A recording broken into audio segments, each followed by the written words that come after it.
शाबाश, बनाओ बनाओ बनाओ बनाओ, शाबाश। क्या बनाया आपने? ये राधे राधे गाइस, गिशिका के लिए टेंट बना रहे हैं। जिसको भी शादी ब्याह के लिए टेंट चाहिए तो बता देना, संपर्क कर लेना।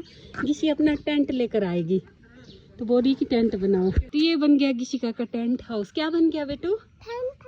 जिसको भी चाहिए टेंट हाउस तो बता दें, गिशिका आ जाएगी अपना सामान लेकर। यहाँ रखी है इसके पास राई और साथ में रखी है धनिया। इतनी सी धनिया होगी। टेंट हाउस के नीचे बैठ, टेंट के नीचे बैठ के ये करेगी वो। पैर है इसका। कहाँ बैठ के? ये क्या है बेटा? टेंट हाउस है। ओके बैठो आप टेंट हाउस में। राधे राधे बोलो टेंट हाउस में बैठ के। ओ, तो गिशिका बैठ गई अपने टेंट हाउस में। मजा आ गया? मजा आ गया? मैं इधर करके बैठ गई है पैरा करने।